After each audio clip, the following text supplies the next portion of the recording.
Halo guys, jumpa lagi dengan saya Wan. Apa kabar Anda semuanya? Menjelang berakhirnya kepemimpinan Bapak Joko Widodo sebagai presiden 2 periode, banyak beredar jejak rekam digital pada saat sebelum beliau pada saat beliau mau jadi presiden dulu. Jadi jejak rekam maupun lebih ke jejak rekam digital yang janji-janji sebelum jadi presiden. Tetapi kita tidak membahas masalah itu ya. Kali ini yang akan kita simak videonya adalah bagaimana isu tentang masalah Gibran yang katanya akan digantikan oleh Bapak Anies Baswedan sebagai wakil presiden. Benarkah berita ini bahwa Pak Anies Baswedan akan menggantikan Gibran sebagai wakil? Mari kita simak videonya baik-baik sampai habis agar tidak salah paham. Kita langsung simak videonya. Tapi izinkan dulu saya mengawali paparan ini Pantun dengan Ketua KPK. ini bukan pantun, tapi lebih pesan pantun, yang ya? tak bijak gitu. Jadi Pesan. bukan pantun tapi pesan tak bijak. Oh, Tapi izinkan dulu saya mengawali paparan ini dengan pantun. ini bukan pantun, Oh, bukan. tapi lebih pesan yang tak bijak gitu. Jadi Bukan pantun tapi pesan yang tak bijak. Bagaimana itu? pantun tapi pesan tak bijak.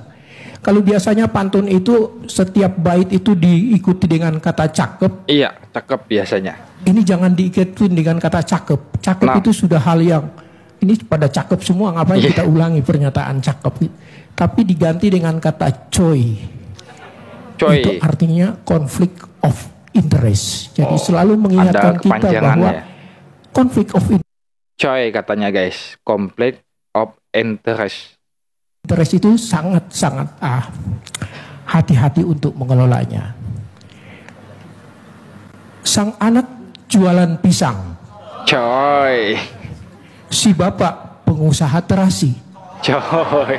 Jangan naik pesawat terbang Coy. kalau tiketnya dari gratifikasi. Iya. Saya minta pesan tak bijak ini tetap menjadi konsumsi di sini. Kalau ada yang sampai memviralkan, saya akan menetapkan royalti. Gerakan menuntut Jokowi diadili. Dilakukan tanggal 1, nanti akan menyusul pada tanggal 14 dalam skala yang lebih besar dengan melibatkan seluruh perwakilan-perwakilan kelompok gerakan perubahan, gerakan penuntut keadilan, dan pasca tanggal 14, kami pada tanggal 28 Oktober berencana membentuk satu barisan besar untuk datang ke KPK menuntut Jokowi dimintai pertanggungjawaban. Jadi ini bukan satu diskusi Jadi tanggal 28 Oktober ya. yang main-main. Kami sudah hadir di sini bersama Bapak hampir Jokowi representasi akan dituntut oleh ya ini mereka ini. berbagai tokoh kritis, Katanya. dan kami mengirim pesan kepada seluruh rakyat bersatu dan keluar dari politik kotak-kotak yang selama ini menjebak kehidupan rakyat dalam bernegara. Pengadilan atau menuntut Jokowi diadili harus ditegakkan dalam era pemerintahan baru nanti. Dalam beberapa hari terakhir ini setelah selesai pelantikan DPR dan pimpinan DPR, ternyata muncul satu pertanyaan, yakni di mana Gibran? Kenapa Gibran nggak hadir di acara pelantikan DPR? betul. Padahal semuanya itu hadir gitu. Sementara Gibran kan posisinya dia adalah calon wakil presiden terpilih yang dalam beberapa hari Pada saat pelantikan anggota DPR MPR itu, pada saat itu Gibran tidak terlihat ya, atau tidak hadir. Entah ada apa. ke depan dia akan segera dilantik sebagai wakil presiden. Kenapa Gibran tidak ada dalam acara pelantikan DPR? Padahal Pak Prabowo ada gitu ya, menteri-menteri Ya. ada, Presiden Jokowi juga ada, Bapak pimpinan Presiden partai, mantan wakil presiden juga hadir gitu ya. Tapi Gibran ini nggak ada. Di mana Gibran gitu? Apalagi dalam beberapa berita-berita media yang ada, yang kita ketahui, memang Gibran ini sangat jarang-jarang sekali bertemu dengan Prabowo Subianto, sehingga ini kemudian memunculkan kecurigaan atau pertanyaan, jangan-jangan ya, memang hubungan antara Prabowo dengan Gibran ini sudah sedemikian renggangnya. Jadi banyak berita mengatakan ada isu keretakan antara Bapak Prabowo dengan Gibran, guys. Ya karena terakhir ketemu bulan Juni gitu ya, dan kemudian sekarang sudah Oktober nggak ketemu lagi, padahal posisinya sebagai calon. Apakah isu-isu ini akan berbau-bau Bapak Anies Baswedan yang akan menggantikan Gibran sebagai wakil presiden? Wakil presiden terpilih. Ini kan lagi ribut-ributnya, lagi sibuk-sibuknya Prabowo dan tim untuk menyiapkan susunan kabinet mendatang. Sementara Gibran sebagai wakil presiden terpilih, ini kayak nggak dilibatkan. Ya memang gitu ya, untuk penetapan menteri-menteri itu adalah hak prerogatif presiden. Tapi sebagai presiden, Pak Prabowo kan juga perlu mendengarkan masukan-masukan dari semua pihak, termasuk salah satunya adalah cawapres terpilih gitu.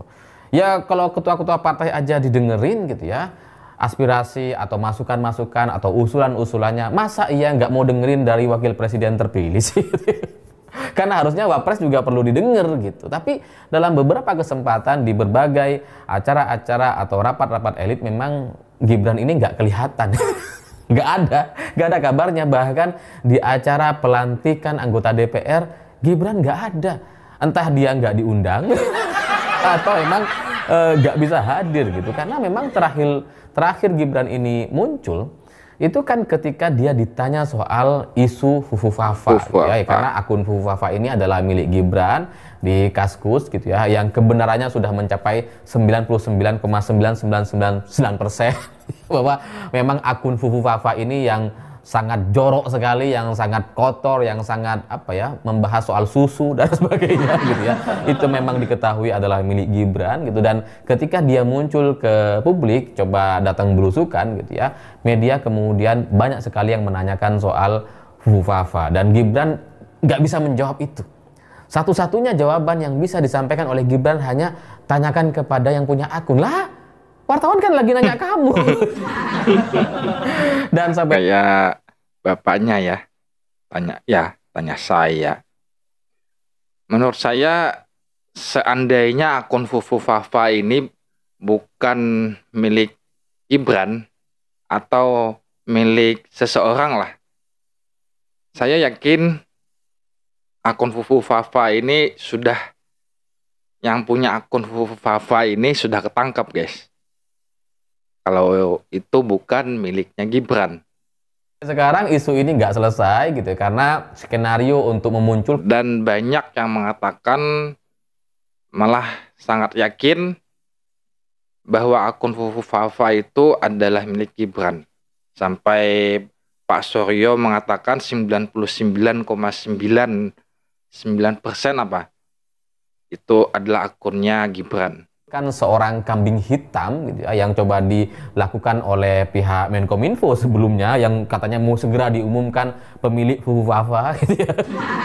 Itu akhirnya tidak terrealisasi atau tidak bisa dilaksanakan karena ya memang bukti-buktinya sudah sedemikian kuatnya bahwa memang akun Fufu Fafa itu terhubung dengan nomor HP-nya Gibran, dan itu terkonfirmasi di sistem perbankan di Indonesia, dan memang sudah ada konfirmasi bahwa itu milik Gibran, karena kalau terdaftar di GoPay dan kemudian terverifikasi di sistem perbankan kita, itu pasti sudah melakukan verifikasi dengan memunculkan KTP, dengan setor KTP dan muka, dan itu tidak bisa lagi kemudian diedit atau dimanipulasi, sehingga upaya-upaya untuk memunculkan kambing hitam itu tidak terlaksana, karena akan menjadi bahan tertawaan banyak orang, karena semua orang sudah tahu bahwa akun Fufu Fafa ini miliknya Gibran gitu. Jadi terakhir Gibran muncul dan kemudian ditanya sama wartawan itu ketika dia ditanya soal Fufu Fafa, dan setelah itu dia nggak kelihatan lagi dia ada di mana.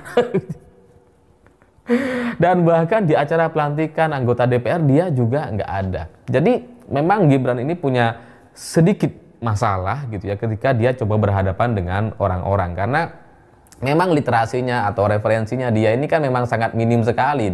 Dia ini kan memang ngaku jarang baca buku gitu ya, bacanya ya dia komik lah atau yang ringan-ringan, humor gitu.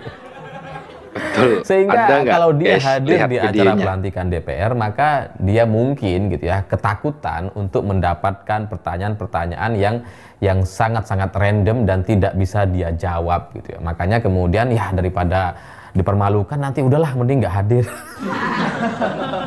Atau beberapa orang kemudian menyimpulkan Gibran ini nggak hadir di acara pelantikan DPR takut disorakin sama anggota-anggota DPR, terutama dari Gerindra dan PDI Perjuangan gitu ya.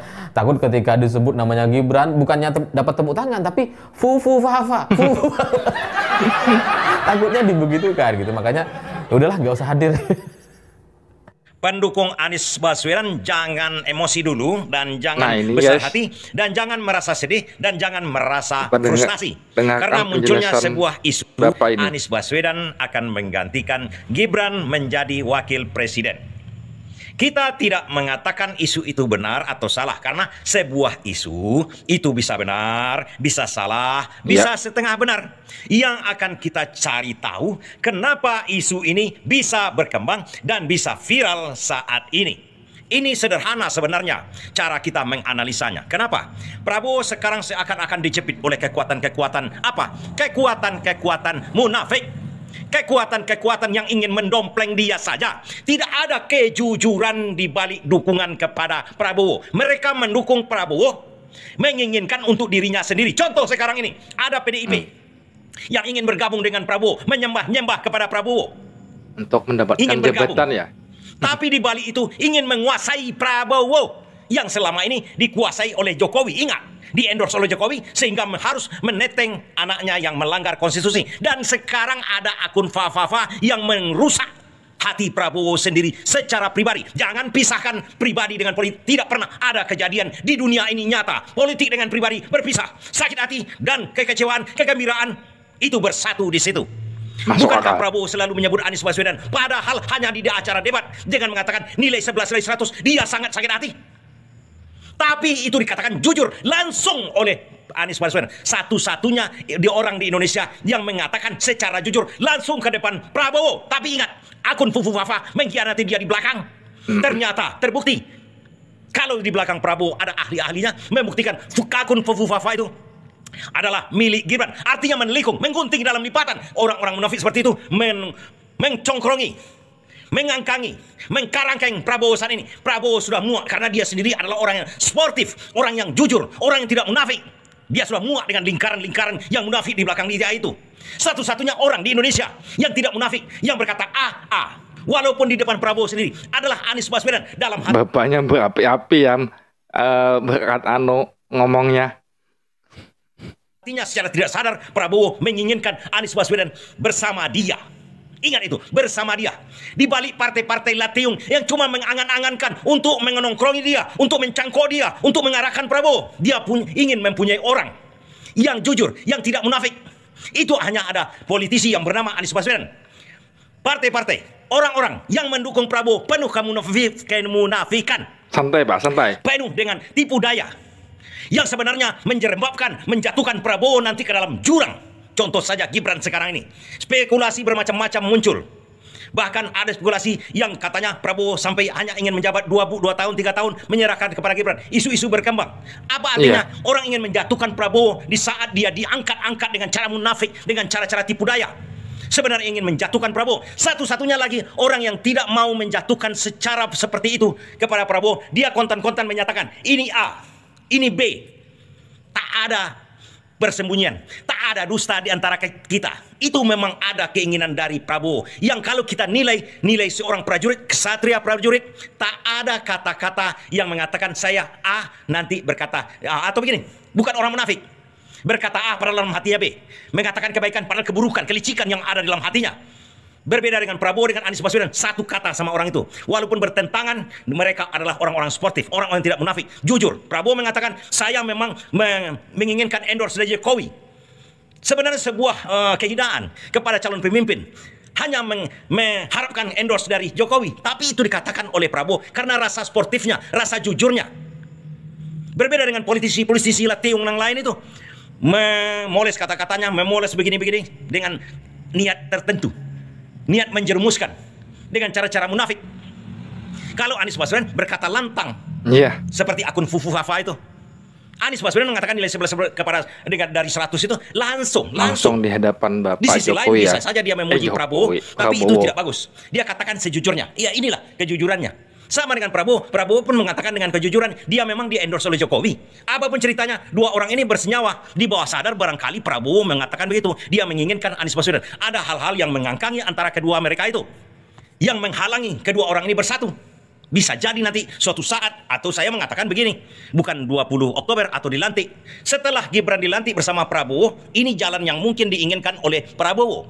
Menjadikan Anies wapresnya atau menteri utamanya. Karena dia tidak mau lagi orang-orang munafik yang mengelilingi dia ini sekarang terus menggerus dirinya. Hanya itu jawaban kenapa isu seperti ini muncul. Bukan benar atau tidaknya yang kita bahas tadi kan. Kita bahas kenapa isu ini muncul. Karena kepribadian orang ini yang sama. Kenapa jadi muncul? Politisi elit-elit yang Latiung. Ya, itulah tadi guys penjelasan dari Bapak tadi. Yang pasti itu ternyata hanyalah isu bahwa Gibran digantikan oleh Bapak Anies Baswedan. Tetapi isu itu tidak menutup kemungkinan mungkin suatu saat atau suatu hari akan terjadi. Karena antara Bapak Prabowo dan juga Bapak Anies Baswedan ini, kata Bapak tadi, adalah sama-sama jujur, berani mengatakan kejujuran langsung di hadapan, bukan di belakang, seperti akun Fufu Fafa. Dan bagaimana kalau seandainya isu ini benar-benar terjadi? Pak Presiden, Bapak Prabowo, dan juga wakilnya adalah Pak Anies Baswedan. Apakah Anda setuju dengan dua kandidat atau dua orang ini yang akan memimpin Indonesia di kemudian harinya? Kalau saya pribadi, saya setuju-setuju aja kalau Pak Prabowo dan Pak Anies Baswedan yang akan memimpin Indonesia. Bagaimana pendapat Anda? Silahkan tulis tanggapan Anda sebanyak-banyaknya di dalam komentar guys. Hanya menunggu kurang lebih 2 mingguan lah. Maka Pak Prabowo akan resmi menjadi Presiden Indonesia yang ke-8. Oke, sampai di sini dulu video kali ini. Terima kasih buat Anda yang sudah menonton sampai habis. Jumpa lagi di video selanjutnya. Wassalamualaikum.